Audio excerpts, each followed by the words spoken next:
Bow. Bay.talk podcast, season finale of season 1 with Jay and Will.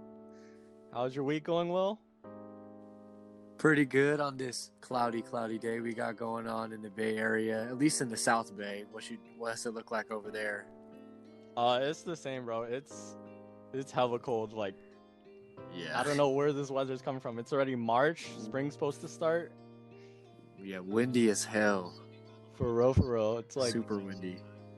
It's like I cannot go outside right now. I was just in bed after work today. I know. I went to go play basketball and it got really windy after about an hour, so I left. Holy crap! Like no one could shoot. Bro, we don't want to catch hypothermia. Yeah. How was your week? I watched WandaVision. The finale was last weekend with some homies. How was that? They had a pretty dope ending to the show. I felt like I was watching a movie throughout the whole TV show. So I recommend you should watch it if you haven't watched it yet. But there's no, you haven't watched it yet. No. There's some new series on Disney Plus, like The Falcon and the Winter Soldier, which is the Black Captain America.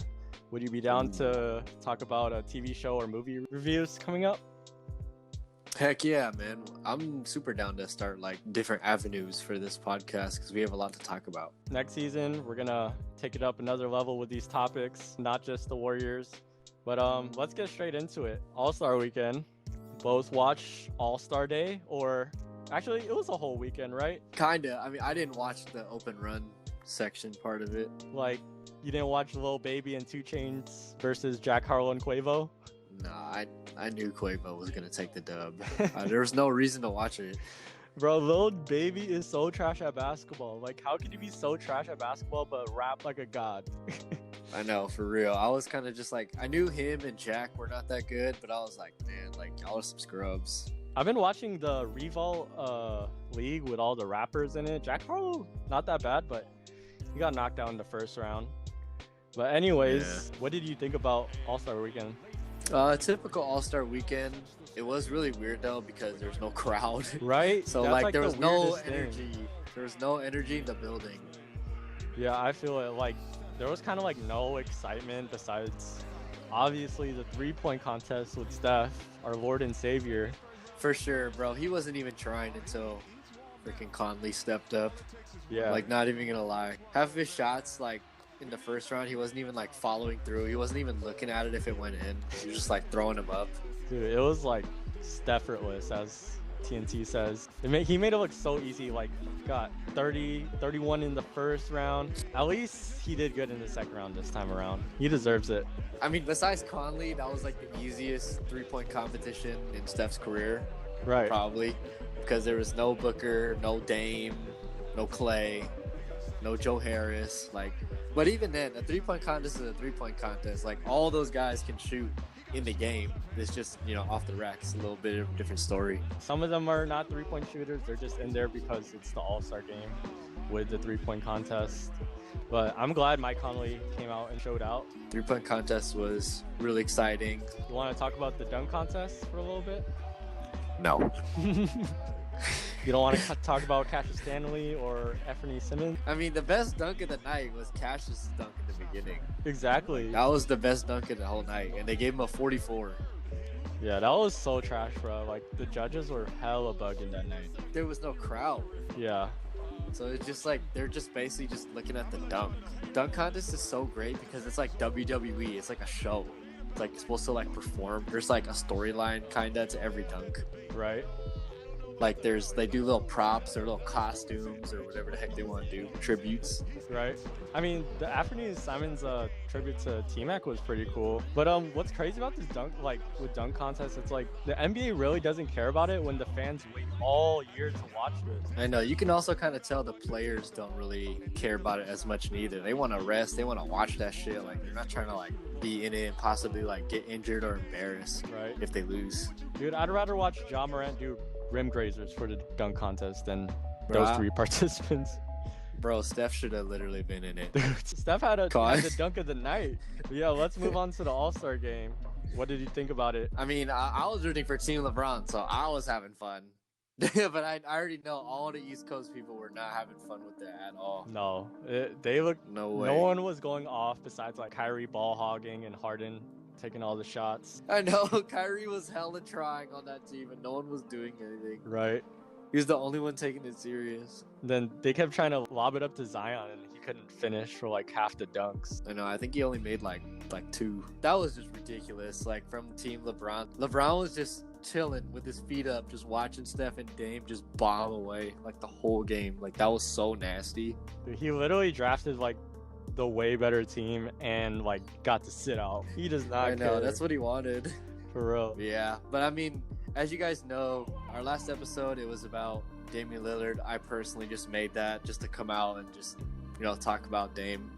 Thank you guys for watching that. That was a pretty short but good video in my opinion. Yeah, we had some beef in the comments because of that video. That's why triggered Will to make it. Yeah, low-key kind of did. But I feel it though. It was a great video to make. More of those videos by Will. I don't think Giannis should have got MVP that quickly, but I mean, by the numbers, they kind of had to give it to him. I know, but it was layups, dunks. Yeah. Oh my! It was like a regular rec game with a glass cleaner just putting up layups. Like, you're gonna give him MVP for that? That was the easiest shit. Yeah. Like, if it was gonna be MVP, it should have been Steph and Dame as co-MVPs. Probably give it to Dame, but I mean, I don't know. Both of them put on a show. I will say that. They made the night. Like, Giannis didn't do anything. Yeah. Like, no one cared about Giannis. That was the quietest 30-plus point game I've ever seen. Yeah. Because it was all layups and dunks. Yeah. Where would you put this amongst All-Star games? Would you say it was better than the last year or the year before? I think it was fun from the perspective of Curry and Dame, but the All-Star game as a whole, it's like one of the more mid ones in my opinion. Yeah. It was just a beatdown. Right.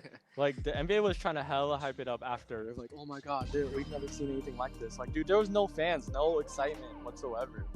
So it's like no one really cares about what happened besides Steph and Dame. Let's move forward back to the Warriors. Let's talk about the second half of the season. Where do you think they're going to rank by the end of the season? The biggest thing for our team is definitely consistency and health.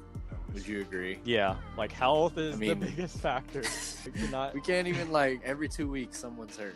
And then when someone gets hurt, it's like another guy gets hurt. Steve Kerr goes in too deep into his rotations that we kind of need everyone to pitch into the system. I know. He can't run down the starters too much because then you're risking them playing 35 plus minutes a game and then they hurt themselves. Right.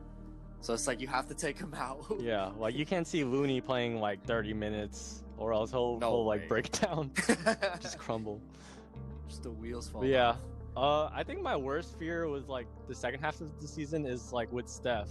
Is someone gonna step up with Steph, be the second scoring option, or is it just gonna be Steph carrying the whole time? I mean, it sounds kind of crazy, but dude, it's gonna be Oubre. Are you kidding me? This is one of Oubre's most consistent runs since the beginning of February. This is some of the most consistent basketball Oubre has played, minus a couple bad ones. But I mean, those were blowouts to the Lakers and Phoenix game and games like that. But other than that, Oubre had 3 or 4 25-plus point games. Yeah.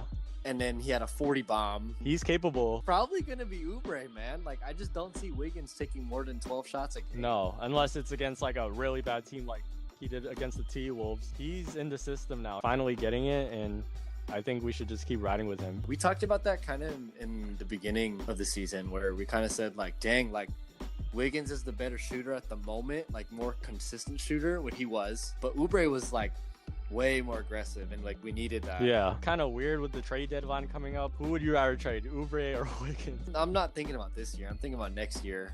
People asking we should get Oladipo or Bradley Beal, right. And I'm like, no, forget that, bro. We don't need a Beal's looking kind of spicy over there. I'm kind of tempted just to pull the trigger, push the trade.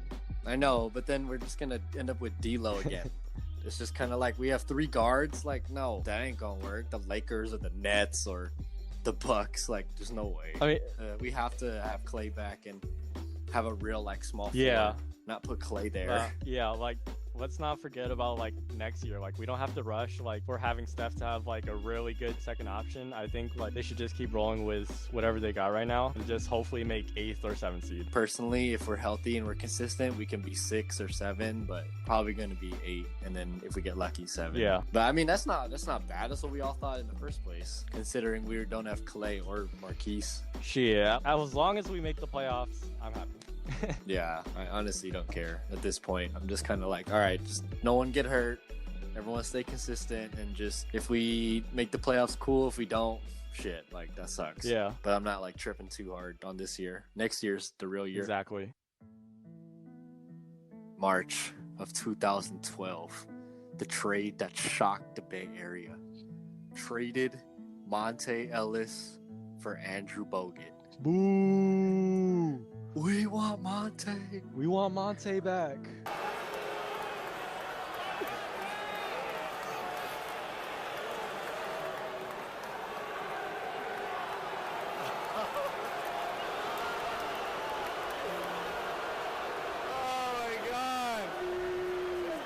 Embracing history and respect.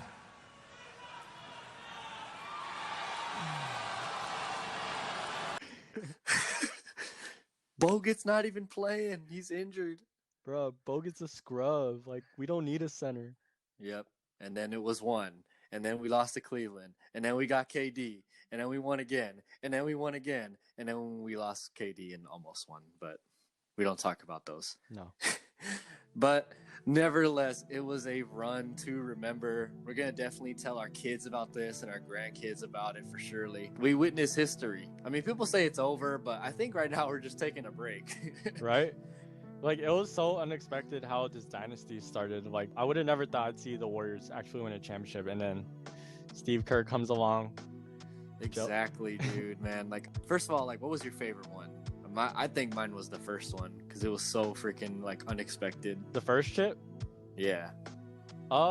Yeah, same with me. Like, I think the first one was definitely like probably like the best run because it was so special for the Warriors to win a chip for the Bay. I know, to take down LeBron. Yeah, take down LeBron. It was just like so lucky how that run started in the playoffs. Like, everyone started getting hurt in the West. I know. Like, remember on Steph? When he was talking about this on All the Smoke, like everyone's saying they got lucky, and then they come out and win 73-9. Right. Like, it's like, dude, that's the ultimate like clap back at those people that are saying like, oh, no Kyrie, no K Love, got lucky against Memphis, like all that kind of stuff.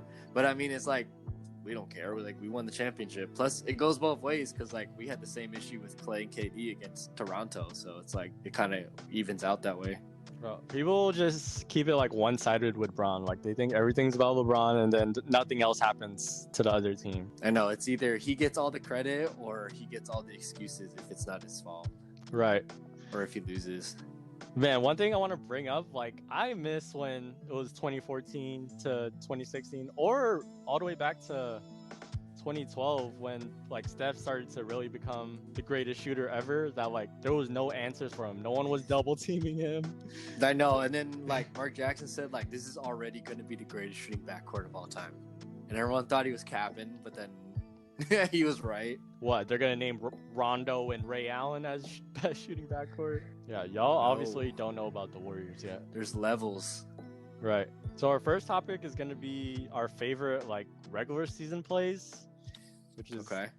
So, what do you got? For the regular season one, it was pretty hard because like 100 different plays we can name just from regular seasons throughout this whole Warrior run. And as we said, we're going from 2012, 2013 all the way to 2019 because even though the Warriors didn't win the chips in those first couple of years, we still were like underdogs, and we knew like that was the beginning of like we can become champions if we just stick with it. Yeah, or become like a really good team, but a dynasty, like, no, yeah. Who would have thought? That was crazy. The first one that came to my mind was, oh my God, like Steph invited CP3 over to his house. He's like, yo, you want to play some Twister or some shit? Like, man. Bro, that play right there just like amplified that Steph is the best point guard in the NBA instead of that CP3. Was the moment. That was the moment CP3 passed the torch. Yeah. Like right on the ground, he just dropped it. Oh my goodness. That play was so nasty. Yeah, no. People are saying like, oh, he tripped on his shoe and shit like that. But I'm like, actually, if you look at the baseline camera, like the guy that sits under the basket, if you look at that guy's camera angle on the replay, you can see that Steph faked one way, CP3 slipped, faked the other way, and then CP3 stepped on his shoe, and then he fell all the way to the ground. So I was like, bro, he was already stumbling before he even stepped on the shoe. But then as soon as he stepped on the shoe, he like went all the way to the ground. I mean, you can make another case for this. Like, remember that one play where Steph was dribbling around the Clippers, shot, Oh my god, fade away, shot over CP3. Like, bro, he just like. The first thing I thought of when you named that one was the Oprah video, and he's like, bro, he just fucked Chris in his ass. He like crossed him without even looking at him. dude, that play is so nasty. That might be Steph's like best play of all time. Like, no, Regular season. yeah, regular season. You have another regular season one? I'm gonna go with the old Warriors, like 2014 Warriors. So remember that Iguodala behind the back crossover against the Nuggets? Ooh. Dude, that was like the nastiest Oh my god. ankle breaker. Like, Bro, and then I was so mad when he got fouled. I was just like, no. I already know. Like, come on, dude, let him finish. That play was so nasty. I know. It's like, if my player just got dropped, I'm like, Dude, I'm pretty sure he's out the league by now. I know. I don't even remember who he did that on. Steph catches it in the corner. Gortat switches onto him. He fakes the three, pass fakes it, and then made Gortat turn around like 2 times in the corner. Dude, he faked that so well. Gortat looked hella stupid. If there's a center on Steph going 1v1, it's over. Yeah. Yeah, it's time to dance. Right. We're going to go all the way back to 2013. Harrison Barnes dunk over Petrovic. Oh, we were at that game. We were at the We were game. literally at the game when we witnessed that. We were like, holy crap. We were like freshmen and sophomore in high school, I think. Yeah. We were on the other side near the basket, so we got the full-on view of that thing. I remember us going crazy, and then the security people got mad at us for like jumping around, throwing popcorn everywhere. Like, remember that was the game we like tried to yell at like Jared Jack to give us his autograph? Yeah. Dude, Jared Jack was hella cool. He actually gave us one. Yeah, I still have the jacket actually hanging up in my room, so it's still there. Damn. Shout out Jared Jack. Yeah. Dude, that play was so lit. Like, seeing like a lit play live, like a posterizer like that, like, it's just amazing to watch. For sure. I mean, actually seeing someone else get dunked on and it was the center, like that was lit. Like, you can say whatever you want about Barnes, but I mean, when it came to dunking, like there was no question that guy was freaking like a leaper. Like that dude was freakish. Especially in 2013, bro. Like, after 2013, like, He just became a corner stander. Yeah. So, like, 2013, he was killing it. Like, what happened? The day that we revealed our Chinese New Year, the white one, Mm-hmm. 5 seconds left on the clock. Steph gets the rebound, does a behind the back on Jay Crawford, does the half court splash at the buzzer. Woo! Dude, that And he swishes it straight down the net. He's sliding on the ground. Yeah, like, KD's like, what the hell is happening? bro, Steph is like so cocky, but he's not cocky. It's like, No, he's just having fun. yeah, just having fun, but he still celebrates. I know, especially with that crowd. Oh my God, Oakland! Shout out Oakland. Bro, shout out Oracle, man. That's the real. That's where the real Warriors started. Next, we got game winners and clutch shots in the regular season. So I'll go first. Ooh. Remember Okay. Warriors versus Heat, 2013. Ooh. Oh, you took mine. 2013 Ooh. against. Speaking of Jared Jack. Speaking of Jared Jack, this was against the defending champs Miami Heat with the big three, the Heatles, LeBron, Bosh, and D Wade, going down to the 5 clutch. seconds left. Jared Jack dribbles. That's the first time era in this current Warrior era. You know, on 2K, they do that floppy. Yeah, floppy. And then Clay will come around from the corner. Yeah. So this is the first time this ever happens. They use Clay as the decoy, and then they both run at Clay, and then Draymond just like wide open at the rim. Dude. You know how they always do that now with like Toscano and shit? Yeah. Like, they'll just double Steph off floppy, and then Juwan's just wide open at the basket. Only the good teams don't fall for that. But back then, like, the Heat actually fell for that. Everyone in the building thought Clay was going to get that ball. Yeah. Draymond, like, alley-oop. And I'm like, this is the greatest game winner in Warrior history. Like, that was crazy. I know. And then LeBron was just like, hell this. LeBron doesn't shake anyone's hands. He just walks out. You know, that's how you know that was a good game. Like, LeBron just leaves. Yeah. Historic. Obviously, like, Curry versus the Thunder is iconic. Yeah. But I'm going to go with a really, like, underrated pick right here. Do you remember Andre Iguodala's dagger against Atlanta? That was a crazy. Do you remember that? I didn't watch it live, but that was like a crazy moment because like, Bro, we didn't even shake hands. We ran to the locker room. I was watching that live with my dad. Like I was like, oh my god! Like, isn't your dad a Hawks fan too? Yeah. So my dad's from Atlanta. We turned it on, and it was like fourth quarter, and then Curry gets doubled at like half court, like he always does, and then like he just wide open. He jumped so high, like his legs were kicking in the air when he shot For that real, thing. for He was, real. like, That was like open. his 2K13 jump shot. Like he would jump so high. His legs are kicking out everywhere, and then like he just drained it, and then like pointed at somebody in the crowd that was talking shit, and then like ran out the tunnel, and then it was amazing. Bro. Give a little throwback one. Yeah, there. show Iguodala some love because I want Iguodala. This was in 2019 when there was no Steph against the Raptors. It was in Toronto. So Yep. KD, remember KD just turns around Ooh. on Kawhi I was watching that game. for a 3. Yes. Yeah. Cash. The whole crowd went nuts.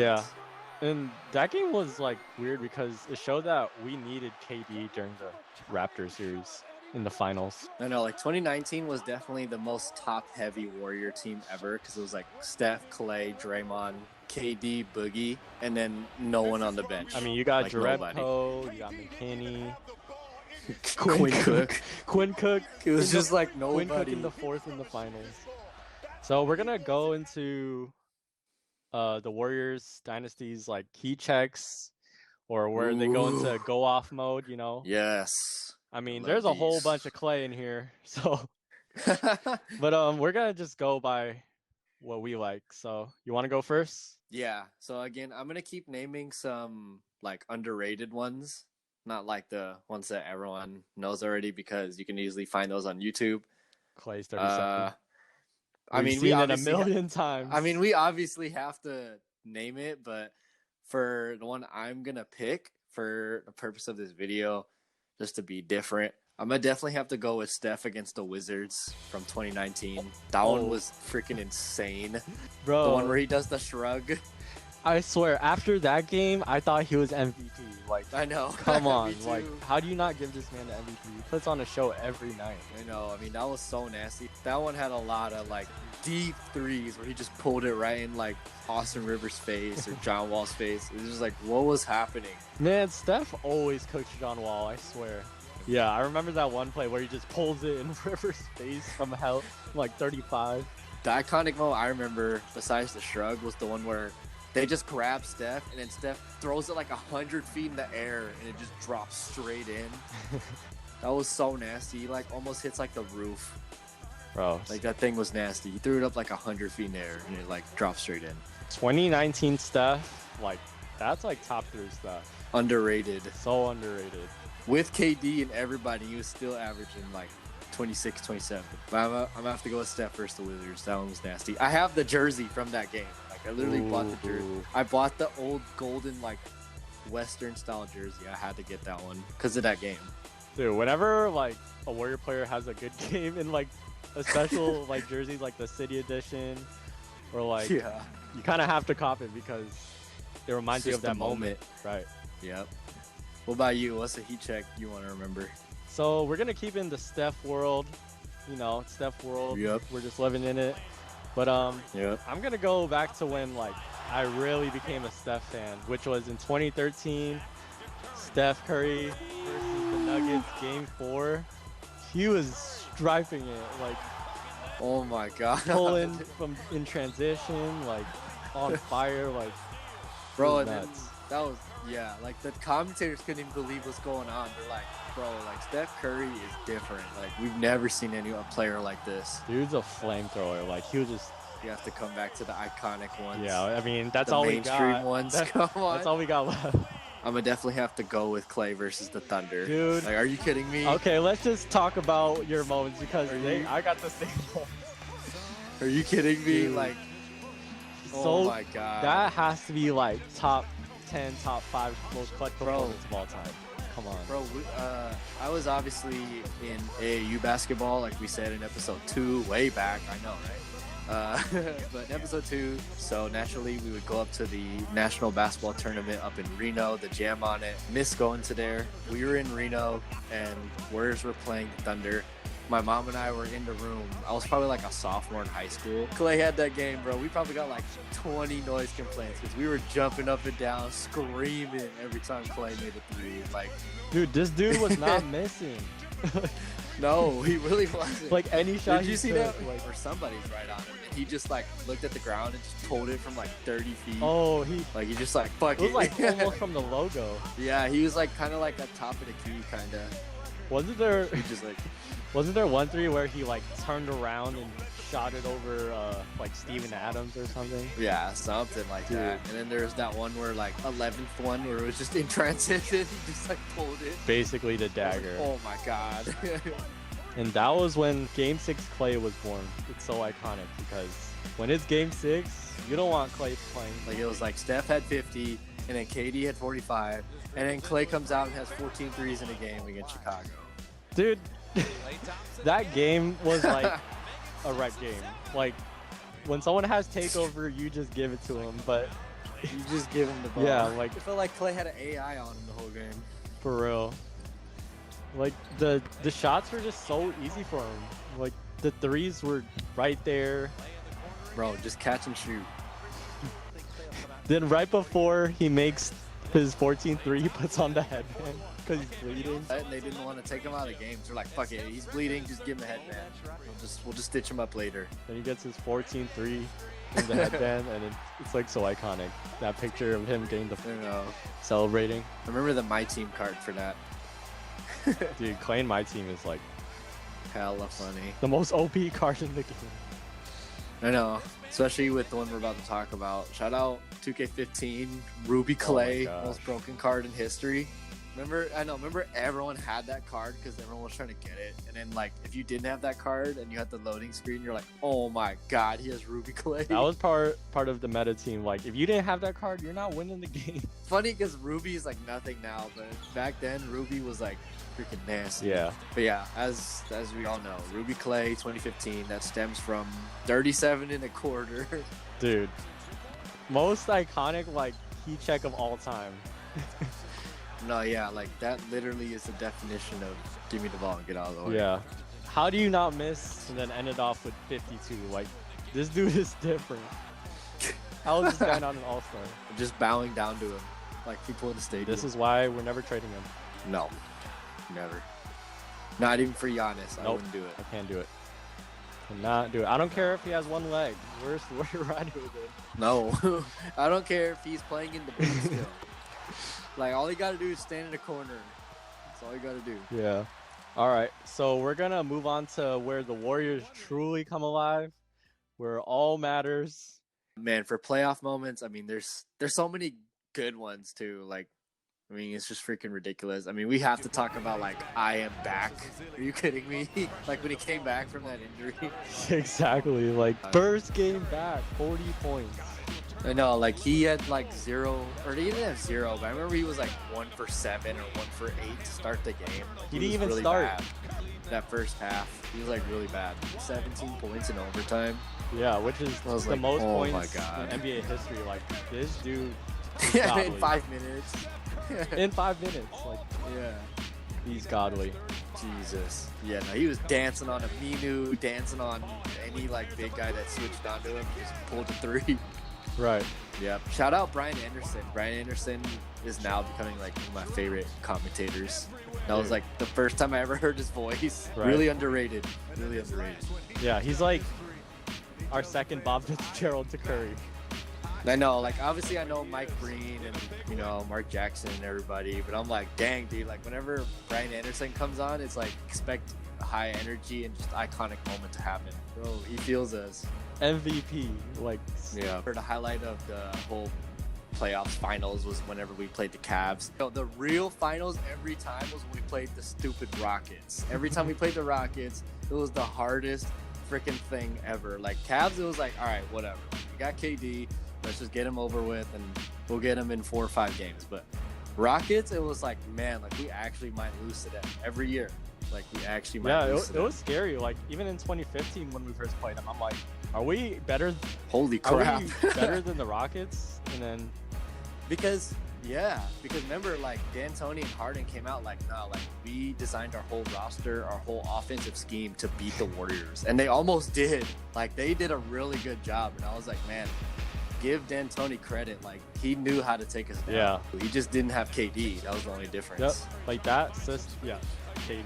He's like the biggest factor with these Rocket series. So the moment I'm going to go with, bringing up with the Rockets, was the moment where we didn't have KD. It was in Houston.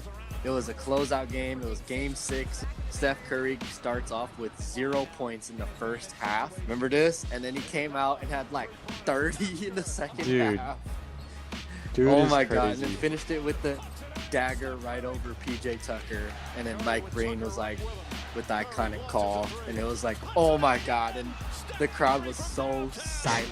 They couldn't believe that they choked. And that then game. Clay hits the 3 after that over CP3. Ridiculous. Dude, just put him away. Yeah. No, that was the most satisfying win of the whole like dynasty. Besides like I know, the Cavs. because like that was the most Rockets and satisfying. like CP3 and like playing Harden, they're just so annoying. I know, because it was like every storyline leading up to that game, like that crucial game 6, like it was like, oh, we didn't, CP3 was out the year before and all that type of stuff, but they forget like Iggy was out for us too. Yeah.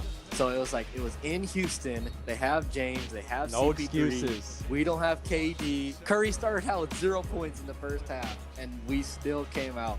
And Curry just like lit him up, and we just put him away. Like that was the most satisfying win in the whole dynasty. Dude, for the me. Rockets don't even care about making it to the finals. They just want to beat the Warriors.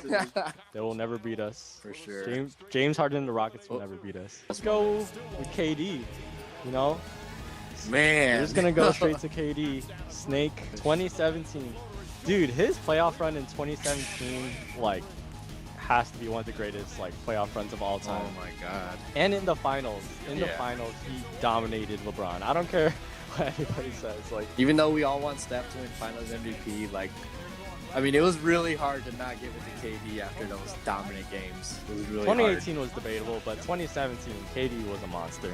It's Game 3 KD is almost as deadly as Game 6. Yeah, because, like when everyone is just off and then KD just takes over, it's amazing to watch. like you said, like, yeah, 2018 was debatable, but man, that Game 3 2018, that was the most dominant I've ever seen Durant in the finals. Like, that was ridiculous. Just give me the ball, I'll just go get us the bucket. Just give me. And he made hella tough shots. Oh my God. Yeah, KD daggers, like those are so iconic. Like FaceTime LeBron, like all up in your face. Yep. LeBron. Same spot. Like, same spot, same result. and in 2018, LeBron switches. He's like, I don't want none of that. Because he thought Curry was going to get the ball. I was like, are you kidding me? Like, you're switching off the most clutch player in the game at that point. It's like, nah, guard this. Guard me. Nope. LeBron didn't want the Come smoke. here. I have one more. I'm going to shout out Iggy one more time. Like, do you remember that shot he made, like, against the Raptors? That was the ultimate, because we were up by 2 or something, and then, like, Steph gets, like, doubled or something, and then he finds Iggy on the wing, and he's wide open, and we're like, no, and he shoots it, he makes it. You're talking about the I want Iguodala moment, right? Yeah, he's wide. Martian's got the death The whole beam world is looking at on planet Earth. We were at your house and we were watching it, and he caught it, and he's so open, and we're just like, no, yes. I know, a 3, like a 3. We don't need that. I know, like, dude, just hold the ball. Just don't shoot the 3. And he shot and made it, but it was so awesome. Cause like he pointed at Steph, like, I got you. Like he was pointing at him. Man, It's like the awesome. 2 players I like truly miss this year, obviously Clay. Yeah, Bro, I I miss miss Iggy, Livingston. Like those 2 are some true vets of this dynasty. Like without them, there is no dynasty. I mean, there are a few more, like obviously the one against like when Steph like dances on Oh. Dova. That's why I love that 2015 finals, just because of that game right there. Take him Bro. to school like 2 They thought times he was in the a row. Curry killer. Oh, Curry stopper. Curry stopper? No, hell no. Who's this scrub? No. Does he belong in the NBA? Like, who is this guy? You know, it's like, who is that? And then it's just like, nope, I don't care. Looks like a rabbit. Old school Boston Yep. Celtics. You got Showtime Lakers. You got Jordan's Bulls, and you got Kobe and Shaq. I mean, then you have us. no Heatles. So No I would Heatles? definitely. You had the Heat, but I mean, they lost to the Spurs and they only won back. I mean, to back. Yeah, No we're way. definitely ahead of the Heatles, obviously. I would say we're top 5. I'm gonna say we're either number 5 or number 4. So because we're basically right next to Clothing Shack, is what I'm saying. But I would say we're like one step below them because they got the damn 3-peat. But I mean, we won 5 straight, so we won 5 straight times. Got 3 out of the 5. That's in the West. Are you kidding me? In the West. You know how lucky you have to be to just make it twice out of the West? But we made it 5. Like, there's no denying that this Warriors team was just so dominant. Celtics 1, Bulls 2, probably Lakers 3, Kobe and Shaq, and then us at 4, and then Spurs 5, in my opinion. Like, we won it 3 out of 5 against LeBron. Like, that's pretty nasty. Right.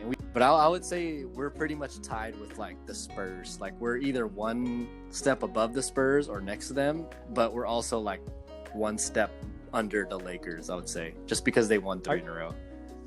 So I would say we're top 4 dynasty. That sounds good with me. Shit, top 4. Can we make another run of this again? Is it in the cards to win another? I legit think we have 1 more left, and I think that's it. But we might get 2 if we make a blockbuster trade. But I think realistically, just running it back with Steph, Clay, and Dre, and the young guys with Wiseman, EP, possibly Oubre, Wiggins still here, deep, depending on the contracts. Yeah, I don't think we can win more than 1 unless we make a trade. Like, someone help him. Like, Giannis help him, or Ben Simmons. Bro, it's crazy that, like, it feels like it's like, dang, like LeBron's slowing down, and then you play him, and it's like, true, still the same. Curry only has maybe 3 to 4 years left of prime years. Maybe that's the gap that he has left to win a chip, like 3-4 years. Next year is the real year. Like, that's the test. I think we definitely can beat the Western Conference Finals. That's the goal. Next year. It's always next year. Don't count us out. We believe. Like I said, is it in the cards? We got to stay healthy, and then if we want to make the dynasty again, it's gonna be Giannis a trade or Embiid. So we will see. Who wants to play with Steph next? That's a wrap, y'all. This was the season finale for season 1, episode 8. Shout out to the Mississippi Bullet, Mana Ele.